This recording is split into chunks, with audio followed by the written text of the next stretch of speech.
आइए स्टूडेंट्स, हम लोगों ने एक लेक्चर किया था। लेक्चर था हमारा लेक्चर नंबर 3.9। टॉपिक रहा था उसका treatment of reserve and surplus in case of change in profit sharing ratio among the existing partners. तो इस टॉपिक में हम लोगों ने इस लेक्चर 3.9 में हम लोगों ने केस 1 स्टडी किया था। केस 1 में हम लोगों ने स्टडी किया था कि पार्टनर्स रिजर्व्स एंड सरप्लस को in case of change in profit sharing ratio में they want to distribute it. तो इसका आज हम सेकंड टॉपिक पढ़ेंगे। आज केस 2 है इसका, when the partner don't want to distribute it. So case 2 को अच्छी तरह समझने से पहले हम एक बारी केस 1 का रिकैप कर लेते हैं। केस 1 में हम लोगों ने समझा था कि फर्म में रिकॉन्स्टिट्यूशन हो रहा हो due to change in profit sharing ratio among the existing partner. उस केस में हमें रिजर्व्स और एक्यूमुलेट प्रॉफिट्स का अकाउंटिंग ट्रीटमेंट कैसे करना है। तो केस 1 में हम लोगों ने समझा था when the partners want to distribute the reserve, ये केस 1 है। और केस 2 है when the partner don't want to distribute the reserves and accumulate profits and losses. तो केस 1 को एक बार रिकैप करते हैं। हालांकि हम लोगों ने कर चुके हैं, हम लोग इस केस को पहले कर चुके हैं, लेकिन केस 2 को अच्छे ढंग से समझने के लिए एक बार इसको रिकैप करते हैं। देखिए, हम एक एग्जाम्पल लेके चलते हैं केस 1 को समझने के लिए। एग्जाम्पल है A and B partners, sharing ratio 3:2। Later on, they have decided to change the ratio into 1:1. ठीक है। इंफॉर्मेशन गिवन आपके पास, प्रॉफिट एंड लॉस अकाउंट का बैलेंस है क्रेडिट, यानी कि प्रॉफिट गिवन है आपको 40,000 रुपीज का, ये रुपीज इन 1000 है, 40,000 रुपीज का। जनरल रिजर्व गिवन है 20,000 रुपीज का। आपको कहा है कि इसका ट्रीटमेंट करो, और केस है when the partners want to distribute these reserves and profits, distribute करना चाहते हैं। तो कैसे डिस्ट्रीब्यूट किया था आप लोगों ने, आइए देखें। हम लोगों ने थीम पे काम किया था। यहां पे थीम ये था कि in case of reconstitution of firm, old profits, old reserves are to be distributed among the old partners in old ratio. Old concept है, थीम ओल्ड पे है, ठीक है। तो आइए डिस्ट्रीब्यूट कर देते हैं इनको ओल्ड रेशियो में। आइए, profit and loss account debit, general reserve account debit.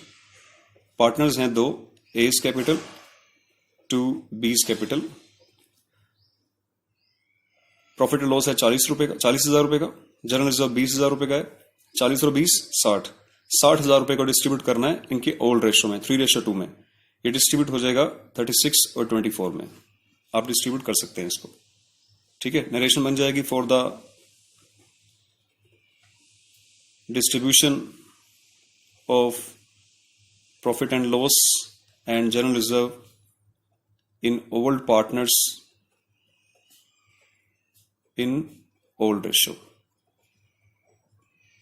Distribution हो गया। इस डिस्ट्रीब्यूशन का इफेक्ट क्या रहेगा कि जब फर्म में रिवाइज्ड बैलेंस शीट बनेगी, मतलब रेशियो चेंज होने के बाद की जो बैलेंस शीट बनेगी, उस बैलेंस शीट की लायबिलिटी साइड की अगर हम बात करें, लायबिलिटी साइड, ये एसेट साइड है। लायबिलिटी में प्रॉफिट एंड लॉस अकाउंट और जनरल रिजर्व अकाउंट हमारे 0 हो जाएंगे, नील। क्यों हो जाएंगे 0 नई फर्म में? 0 इसलिए हो जाएंगे क्योंकि वो डिस्ट्रीब्यूट हो गए, पहले ही फिनिश हो गए। इस केस में है क्या? इस केस में है कि पार्टनर्स ने डिसाइड किया कि क्योंकि फर्म में एग्रीमेंट चेंज हो रहे हैं, फर्म का रिकॉन्स्टिट्यूशन हो रहा है, सो एक नए सिरे से काम शुरू होगा कल से हमारा। तो आइए पुराने जो रिजर्व पड़े हैं, पुराने प्रॉफिट्स पड़े हैं, इनको ओल्ड रेशियो में डिस्ट्रीब्यूट करके एक बार फिनिश कर देते हैं। तो फिनिश कर दिए तो नई बैलेंस शीट में, रिवाइज बैलेंस शीट में 0 हो जाएंगे क्योंकि वो फिनिश हो गए, डिस्ट्रीब्यूट हो गए, transfer by the transferring into capital account. अब केस 2 ये है कि when the partners don't want to distribute it in another way. ऐसा भी लिखा जा सकता है क्वेश्चन में कि when the partners don't want to disturb it, वो डिस्टर्ब नहीं करना चाहते, इनको डिस्ट्रीब्यूट नहीं करना चाहते इनको। वो एक और केस में ऐसा लिखा जा सकता है कि the partner want to undistribute the reserves and accumulate profits.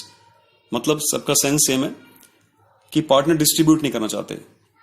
Partner distribute नहीं करना चाहते, इसका मतलब वो हमसे ये चाह रहे हैं कि जब रिवाइज्ड बैलेंस शीट बनेगी इस केस में, तो उसमें प्रॉफिट एंड लॉस और general reserve as it is दिखाया जाएगा। तो फिर जो रेशियो में चेंज आया है उसका इफेक्ट देखते हैं पहले। इस केस में आप ओल्ड माइनस न्यू करेंगे जब आप, तो आपको सेक्रीफाइस मिलता है। Old ratio minus new ratio sacrifice का एक फॉर्मूला आप लोगों ने किया भी हुआ है। तो देखिए जरा एक मिनट, इसका इफेक्ट क्या रहेगा। ए के पास ओल्ड था 3:2, न्यू है इसके पास हाफ। बी के पास था, सॉरी ये मैंने गलत लिखा है, 3/5। ए के पास ओल्ड रेशो था 3/5, न्यू है 1/2। बी के पास ओल्ड था 2/5, न्यू है इसके पास 1/2। इसको हम लोगों ने माइनस किया, यहां पे आया 1/10, यहां आया -1/10, यानी कि यहां सेक्रीफाइस है, यहां गेन है। यानी कि इस change in profit sharing ratio among the existing partners का जो इफेक्ट समझ आ रहा है हमें, कि जिसमें ए सेक्रीफाइस कर रहा है 1/10 शेयर का और उसी शेयर को बी गेन कर रहा है। ठीक है, अब ये जो सेक्रीफाइस और गेन हुआ है, इसको 1/10 शेयर के लिए शफलिंग हुई है, यहां पे शफलिंग हुई है रेशो की, कि ए से 1/10 शेयर ट्रांसफर हो गया है बी को। अब इस इफेक्ट को रिकॉर्ड करना पड़ेगा, अगर वो डिस्ट्रीब्यूट नहीं भी करना चाहते, लेकिन वो इस इफेक्ट को तो रिकॉर्ड करेंगे। अब इस इफेक्ट को कैसे रिकॉर्ड करेंगे वो समझना है हम लोगों ने इस केस में, केस नंबर 2 में। अब टोटल कितना है हमारे पास, प्रॉफिट्स एंड लॉस बैलेंस है 40,000, जनरल रिजर्व है 20,000, टोटल विल बी 60,000।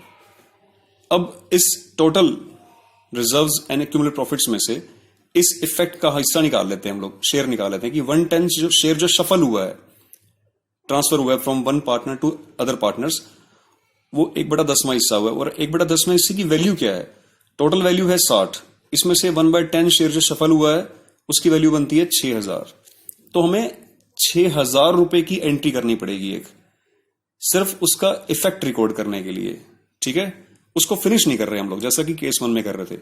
तो कैसे करेंगे इसको, इसके पीछे एक थीम काम करेगा, कि थीम ये रहेगा, जो जर्नल एंट्री बनेगी उसका जो लॉजिक रहेगा वो रहेगा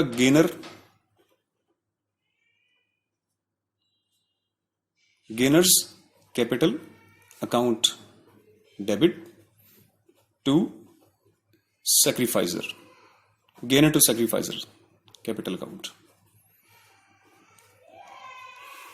इस बेस पे एक जर्नल एंट्री बनेगी, यानी कि जिस पार्टनर ने गेन किया है उसकी कैपिटल को आप डेबिट करेंगे। ठीक है, क्योंकि उसकी कैपिटल हमें कम करनी है। जिस पार्टनर ने सेक्रीफाइस किया है अपने शेयर को, उसकी कैपिटल हम क्रेडिट करेंगे, क्योंकि उसकी कैपिटल हमें इंक्रीज करनी है। राइट, जो हिस्सा सेक्रीफाइस करता है, जो शेयर सेक्रीफाइस करता है, उसको पेमेंट मिलती है। और पेमेंट देगा कौन उसको, जिस बंदे ने उसके शेयर को गेन किया है। तो देखिए इस थीम के हिसाब से, इस रूल के हिसाब से हमारा गेनर कौन है, बी। तो जर्नल एंट्री बनेगी B's capital account debit to A's capital account. और यहां पे अमाउंट क्या रहेगी, अमाउंट रहेगी 6,000, जो उसका इफेक्ट था, जो सफल हुआ है शेयर, सिर्फ उसकी एंट्री करेंगे हम लोग। अब इस केस में अगर हम लोग रिवाइज बैलेंस शीट बनाते हैं, रिवाइज बैलेंस शीट बनाएंगे इस केस में हम लोग अगर, तो अब लायबिलिटी साइड के अंदर प्रॉफिट एंड लॉस अकाउंट और जनरल रिजर्व अकाउंट हमें एज इट इज रखने पड़ेंगे, जो कि पहले थे, नो चेंज एट ऑल। क्योंकि पार्टनर्स ने इनको डिस्ट्रीब्यूट ही नहीं किया ना, they don't want to distribute, they don't want to disturb, they want undistributed. ये केस है, केस 2। ठीक है, इस केस को हम एक बारी एक और वे में समझते हैं। पार्टनर्स की काउंटिंग बढ़ाते हैं हम लोग यहां पे। ऐसा करते हैं, मैं सिर्फ केस 2 समझा रहा हूं आपको। पार्टनर्स लेते हैं 3, A B and C, ratio है इनका 3:2:1। Later on they have decided to change the ratio, A B C का रेशो चेंज हो गया, 2:2:1 हो गया। ठीक है, इसका इफेक्ट रिकॉर्ड करते हैं। पहले इसका निकालते हैं कि किसने सैक्रिफाइस किया और किसने गेन किया। वही फॉर्मूला लगाएंगे, old minus new is equal to sacrifice वाला। ए की बात हम करेंगे तो 3/6 माइनस इसका ओल्ड रेशो है 3/6, 3 to 5 और 1 6, और न्यू रेशो है इसका 2 to 4 और 1 5, सो 2/5। बी का ओल्ड रेशो है 2/6, न्यू रेशो है 2/5। सी का ओल्ड रेशो था 1/6, न्यू है 1/5। इसका इफेक्ट देखिए क्या बनेगा, 3/30 माइनस 2/30 माइनस 1/30, 3/30 आया, ये सेक्रीफाइस है, माइनस है तो ये गेन है, ये भी गेन है। इसका इफेक्ट ये पड़ रहा है कि ए सेक्रीफाइस कर रहा है 3/30 शेयर, यानी कि 30 में से 3 हिस्से सेक्रीफाइस कर रहा है, 30 में से 2 हिस्से बी गेन कर रहा है और 30 में से 1 हिस्सा सी गेन कर रहा है। इसने 3 हिस्से छोड़े हैं, इसने 2 गेन कर लिए, इसने 1 गेन कर लिया, मतलब लॉजिकली है, मैच हो रहा है ये। ठीक है, तो आइए इसको अब ट्रीटमेंट कैसे करेंगे, इसका इफेक्ट कैसे रिकॉर्ड करेंगे। हमारे पास टोटल अमाउंट कितनी है, जिस चीज का इफेक्ट हमें रिकॉर्ड करना है वो है 60,000। तो आपने क्या करना है, 60,000 रुपीज का बारी बारी से मल्टीप्लाई कराएंगे। 60,000 रुपीज का, इसकी बात कर रहा हूं पहले मैं, ठीक है, नीचे कर लेते हैं इसको। 60,000 रुपीज को 3/30, 60,000 रुपीज को 2/30 और 60,000 रुपीज का 1/30 का वैल्यू निकालेंगे हम लोग। वैल्यू आ जाएगी यहां पे 6,000, यहां वैल्यू आ जाएगी 4,000, यहां वैल्यू आ जाएगी 2,000। तो अब इसकी जर्नल एंट्री बनेगी। जर्नल एंट्री कैसे बनेगी वो देखो।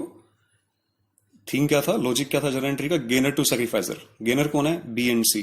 तो जर्नल एंट्री बनेगी B's capital account debit, C's capital account debit.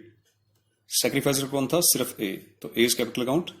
Amount रहेगी बी के सामने 4, सी के सामने 2 और ए के सामने 6। ये एंट्री मैच हो रही है ना, एंट्री मैच हो रही है। नरेशन रहेगी इसमें, नरेशन मैंने यहां भी लिखनी भूल गया, नरेशन लिखते हैं।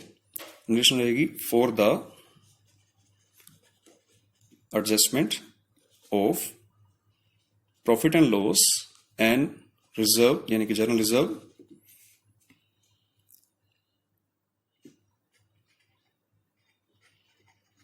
थ्रू कैपिटल अकाउंट्स, कि हम लोगों ने एडजस्टमेंट की है प्रॉफिट एंड लॉस और जनरल रिजर्व की पार्टनर्स कैपिटल अकाउंट के थ्रू पार्टनर्स कैपिटल अकाउंट। ये टॉपिक है, ठीक है स्टूडेंट्स। इस पे हम लोग क्वेश्चन ट्राई कर सकते हैं और अगर कोई प्रॉब्लम आए तो आप मुझसे पूछ सकते हैं। Thank you.